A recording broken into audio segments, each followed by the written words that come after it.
Θα παρακαλέσω τον κύριο Κώστα Παπαϊωάννου να ανέβει στο βήμα. Ευχαριστώ.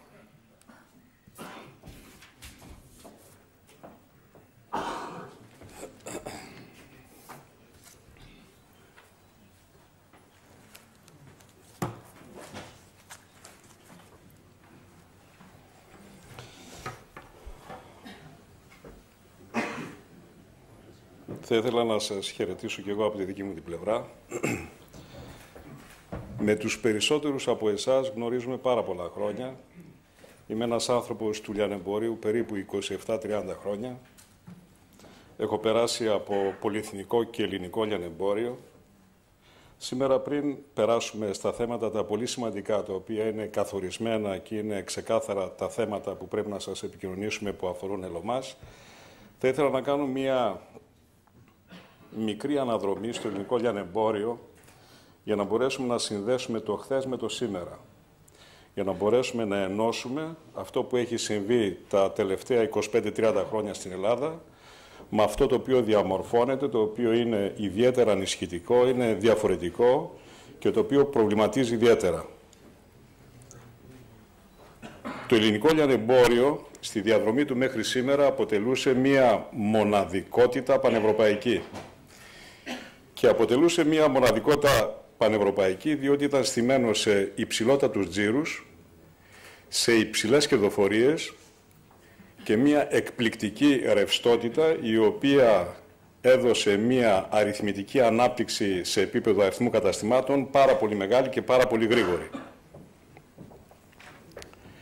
Το προφίλ του Έλληνα επιχειρηματία λιανικής ήταν και είναι βεβαίως διορατικός, επίμων στις σχέσεις του με τους προμηθευτές, άνθρωπος ο οποίος ξέρει να συνεργάζεται στις δύσκολες στιγμές. Θα έλεγα συνοπτικά ότι το προφίλ του Έλληνα επιχειρηματία λιανικής είναι το σύνολο του οργανογράμματος της εταιρείας του. Η ανάπτυξη του ελληνικού λιανεμπορίου είναι άμεσα συνδεδεμένη με την ανάπτυξη της ελληνικής και της πολυεθνικής βιομηχανίας, η οποία τα τελευταία χρόνια είχε μεγάλη ανάπτυξη, όμως, όπως αποδεικνύεται, όχι σε υγιείς σταθερές βάσεις. Η άναρχη ανατιμησιακή πολιτική, η οποία υπήρχε και δυστυχώς ίσως ακόμη να υπάρχει, δημιούργησε μία υπερβολική κερδοφορία από πλευράς λιανικής και μία διασφαλισμένη κερδοφορία από πλευράς βιομηχανίας. Όπως είναι λογικό, γύρω από αυτό το τόσο σημαντικό διαχειριστικό δεδομένο, για πολλά χρόνια που κράτησε, δημιουργήθησαν συσπυρώσεις, ενώσεις, στο επιχειρήν εννοώ, οι οποίες έφεραν θαυμαστά αποτελέσματα τόσο από την πλευρά της λιανικής όσο και από την πλευρά της βιομηχανίας. Όπως όμως ήταν φυσικό, αυτή η ευκολία έδωσε τη θέση της στην δυσκολία και ο ευνηδιασμός έδωσε τη θέση του στον εφησυχασμό. Σήμερα δε, ξεκάθαρα, δηλώνουμε ότι το λιανεμπόριο περνάει εποχές δύσκολες, πρωτόγνωρες, τις οποίες πρέπει να ισορροπήσει και να αντισταθεί. Η εμπορικότητα του ελληνικού λιανεμπορίου έχει κλονιστεί. Και έχει κλονιστεί διότι ζούμε 3 έως και 4 χρόνια υφεσιακούς τζίρους, έχουμε σημαντικότατη μείωση των τζίρων, ευτυχώς όχι σε τόσο πολύ μεγάλο βαθμό μείωση της προσέλευσης των πελατών στα καταστήματά μας. Δεύτερο στοιχείο κρίσης, άμεσο, είναι η μείωση των τιμών στα καταστήματά μας. Ο ιδιαίτερα έντονος ανταγωνισμός μεταξύ μας. Η ανάγκη των καταναλωτών να αγοράζουν συνεχώς φθηνότερα προϊόντα και η κατεύθυνση των εταιριών μας σε προϊόντα πολύ χαμηλής τιμής, ίσως και private label προϊόντα, οδήγησαν σε μια συρρίκνωση της μεικτής κερδοφορίας της λιανικής.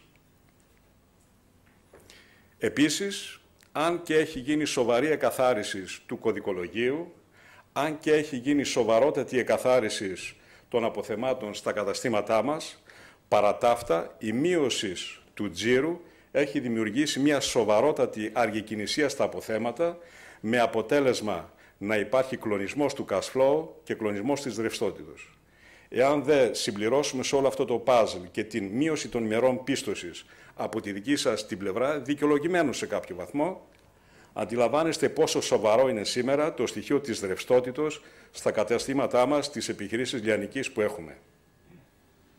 Επίσης, για να μπορέσουμε να συνδέσουμε το σύνολο της εμπορικής μας διαχείρισης, θα έλεγα ότι αν και βρισκόμαστε σε διαχείριση λειτουργικών εξόδων ανελαστικών, η μη έλευση τζίρων δημιουργεί και μία εκτείναση, μία αύξηση του συντελεστή των λειτουργικών εξόδων ως προς τον τζίρο.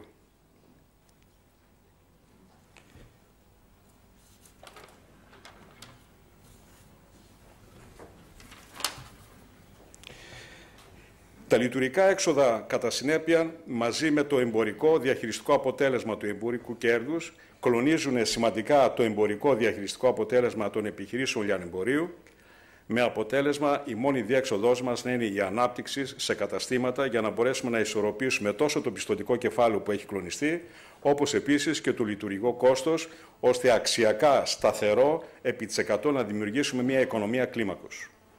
Τα ανωτέρα στοιχεία δηλώνουν την διαφορετικότητα και την επικινδυνότητα της εποχής που διανύουμε. Ως κατάληξη θα μπορούσα να πω ότι υπήρχε πλήρης ευνηδιασμός, διότι ο εφησυχασμός που υπήρχε δεν οδήγησε τις εταιρείες να προβλέψουν αυτό το οποίο έρχεται.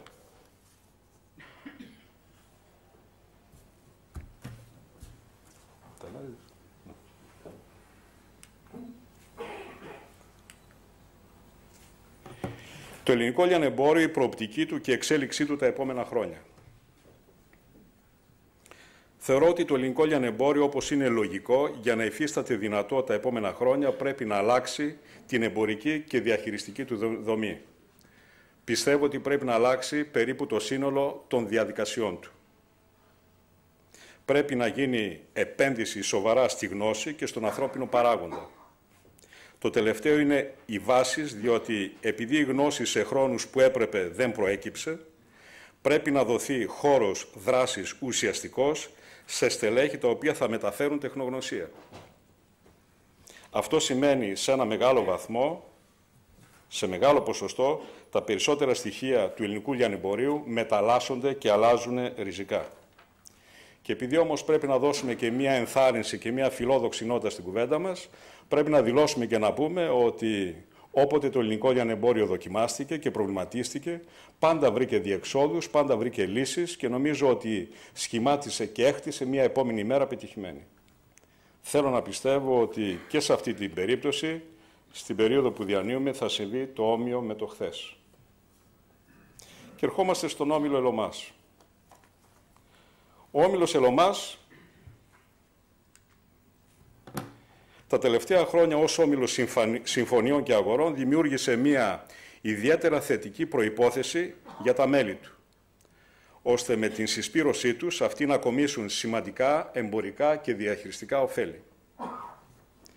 Ο Ελωμάς με τη δραστηριότητά του αυτή κατάφερε να δυναμώσει σημαντικά τους Έλληνες λιανεμπόρους, με κατάληξη να μπορέσει το ελληνικό λιανεμπόριο να αντισταθεί σημαντικά στις πολυεθνικές εταιρείες, οι οποίες είχαν στρατηγικά στοχεύσει να δημιουργήσουν πολύ μεγάλη ανάπτυξη στην αγορά της Ελλάδος. Είναι γνωστό σε όλους ότι η αγορά η εκτός πόλης καταστημάτων, η αγορά η εκτός πόλης, στη λιανική, δεν μεγάλωσε σημαντικά κατά το δοκούν, κατά τις στρατηγικές και στόχους των μεγάλων πολυεθνικών εταιριών. Παρένθεση, υπήρξα πολλά χρόνια σε πολυεθνικό γκρουπ.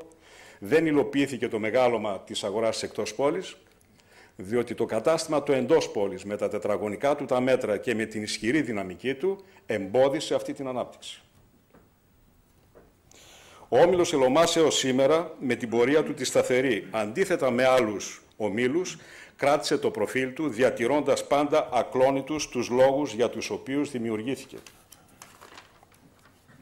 Είναι γνωστό και πιστοποιεί τη σημαντικότητα του Ελωμάς τα τελευταία χρόνια το γεγονός ότι οι περισσότεροι λιανέμποροι, μεγάλοι και μεσαίοι, με το οποιοδήποτε σχήμα, με τον οποιοδήποτε τρόπο, συνεργάστηκαν εν πολλοίς με τον όμιλο Ελωμάς. Βέβαια, όπως είναι φυσικό, σε αυτή την πορεία του Ελωμάς υπήρχαν δυσκολίες, υπήρχαν ατυχήματα και σε κάποιες περιπτώσεις υπερβολές στις συνεργασίες. με τους προμηθευτές. Θεωρώ όμως ότι στο τέλος αυτής της διαδρομής το αποτέλεσμα ήταν άκρως πετυχημένο. Σημαντικό για να τεθούν κατά συνέπεια οι βάσεις για τον επόμενο νέο ΕΛΟΜΑΣ.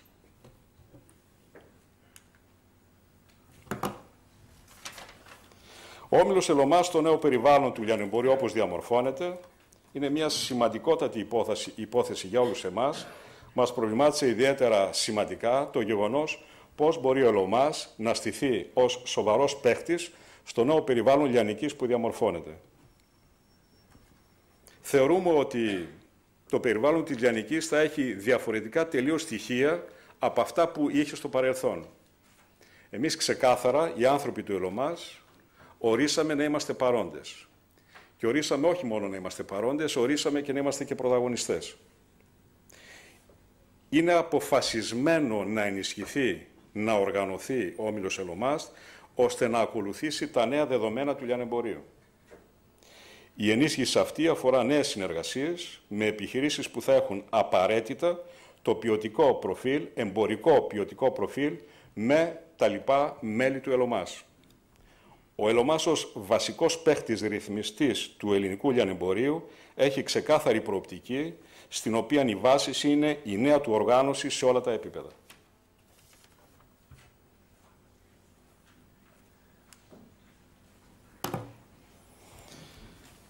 Η νέα εποχή του ΕΛΟΜΑΣ ξεκινάει από την οργάνωσή του, τα νέα στοιχεία της οργάνωσής του. Θεωρήσαμε απαραίτητο σε αυτό το σχηματισμό δράσης της προσπάθειας που έχουμε ξεκινήσει εδώ και αρκετούς μήνες, να ορίσουμε ως στοιχείο βασικό νέας οργάνωσής μας τη δημιουργία νέου οργανογράμματος. Δημιουργήθηκε λοιπόν στον ΕΛΟΜΑΣ ένα νέο οργανόγραμμα με ξεκάθαρες θέσεις όλων των υπευθύνων. Οι βάσεις αυτού του νέου οργανογράμματος και αυτής της νέας δομής μας είναι η οργάνωση της έδρας. Τα τρία πρώτα βασικά στοιχεία είναι η οργάνωση της έδρας του ΕΛΟΜΑΣ, του γραφείου του ΕΛΟΜΑΣ, με τους ανθρώπους που εμπλέκονται στην καθημερινότητα του ΕΛΟΜΑΣ. Δεύτερο στοιχείο στην οργάνωσή μας ήταν και είναι η πάρα πολύ στενή αδιάκοπη συνεργασία μας με τα στελέχη των μελών, όπου πιστεύουμε ότι μόνον έτσι θα μπορούσαμε να είμαστε on point σε ό,τι συμβαίνει επίκαιρα, σύγχρονα και ανταγωνιστικά στην αγορά. Και τρίτο στοιχείο στην οργάνωση, στην καταγραφή των πλέον σημαντικών στοιχείων, ήταν η αδιάκοπη εκπαίδευση τόσο των στελεχών των μελών μας, όπως επίσης και των μελών των ιδίων. Τα στρατηγικά σημεία της νέας οργάνωσής μας, τα οποία είναι αυτά πάνω στα οποία βασίζεται η καθημερινότητά μας, είναι το πλάνο δράσης μας και το χρονοδιάγραμμα που έχουμε ορίσει, είναι καταρχήν πρώτο το κωδικολόγιο.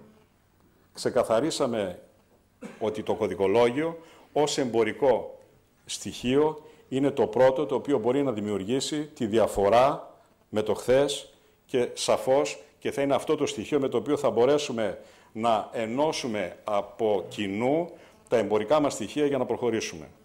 Άρα αποφασίστηκε να οριστεί το mini-maxi κωδικολόγιο αναμέγεθος καταστήματος, αναμέλος σε πρώτο χρόνο και βεβαίως σε ένα δεύτερο χρόνο, όχι σε πολύ μακρύ χρόνο, μία ενοποίηση κωδικολογίου για όλες τις επιφάνειες πώλησης όλου του ΕΛΟΜΑΣ.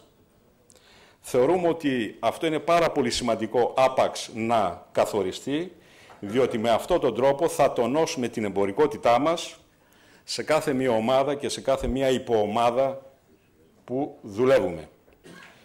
Δεύτερο στοιχείο είναι η δημιουργία πλανογράμματος. Σε βασικές ομάδες, στρατηγικές ομάδες, τζιροφόρες ομάδες, αποφασίσαμε από κοινού να φτιάξουμε πλανογράμματα στα μέλη του ΕΛΟΜΑΣ, στα καταστήματα που θα έχουμε ξεκαθαρίσει για να μπορέσουμε να λειτουργήσουμε. Έχει επίσης αποφασιστεί ως τρίτο στρατηγικό σημείο και οι εποχές είναι πάρα πολύ δύσκολες, που οι τζίροι δεν έρχονται, που οι συνεργασίες δυσκολεύονται, αποφασίσαμε να δημιουργήσουμε στρατηγικές συνεργασίες σε ομάδες τζιροφόρες, σε τζιροφόρους παίχτες προμηθευτές, κερδοφόρους παίχτες προμηθευτές, συμφωνήσαμε να κάνουμε το κάτι της επιπλέον, εμπορικά, να τονώσουμε συνεργασίες για να αυξήσουμε τους τζίρους μας. Βασικό επίσης σημείο στην στρατηγική μας, πάρα πολύ σημαντικό, είναι τα προϊόντα PL, τα προϊόντα private label.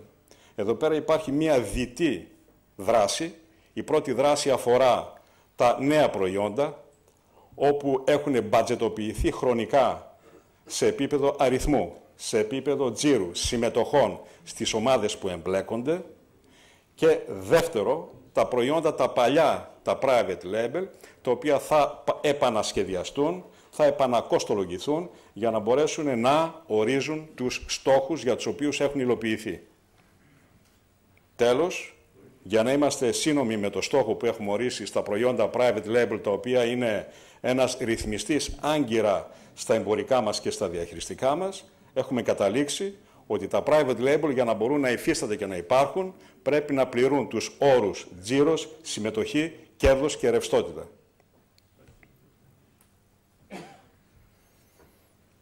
Έχουμε περίπου ξεκινήσει και θα το τολμήσουμε το 2014 να κάνουμε ειδικές συνεργασίες με προμηθευτές οι οποίοι θα θελήσουν να έρθουν κοντά μας για να συνεργαστούν διαφορετικά. Το ονομάσαμε Business Review και αφορά ποιοτική συνεργασία με στοχοποιήσεις, έτους, μήνα, με πλάνα δράσης, ανασκόπησης συμμετοχών, πληροφόρησης κερδοφοριών, μπαίνοντας δηλαδή μέσα στα εσόψυχα της εμπορικής διαχείρισης των ομάδων που ο καθής από εσάς θα θελήσει να συνεργαστεί με εμάς. Φτάνουμε δε στο θέμα της επικοινωνίας. Τέλος, που θεωρούμε ότι για μας είναι η κατάληξη όλης αυτής της προσπάθειας, της επικοινωνίας, της διαφήμισης, όπου θεωρούμε ότι με αυτόν τον τρόπο ο Όμιλος Ελωμάς θα αυξήσει την ανταγωνιστικότητά του. Θεωρούμε ότι η διαφημιστική καμπάνια, η οποία ξεκινάει από αύριο και η οποία στη συνέχεια θα δώσει την θέση της σε προϊοντική προσφορά τηλεοπτικά, νομίζω θα τονώσει την ανταγωνιστικότητα του Ελωμάς. Σημαντικά δεν πιστεύουμε ότι αυτό την χάνει της πλήρης υποστήριξης από πλευρά σας, κάτι το οποίο το έχουμε αντιληφθεί στις πρώτες επαφές που είχαμε μαζί σας.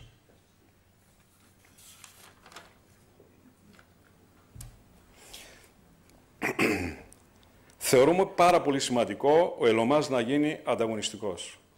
Θεωρούμε ότι είναι πάρα πολύ δυνατό το στοιχείο ο Ελωμάς να είναι ισχυρός στο καινούριο περιβάλλον που διαμορφώνεται.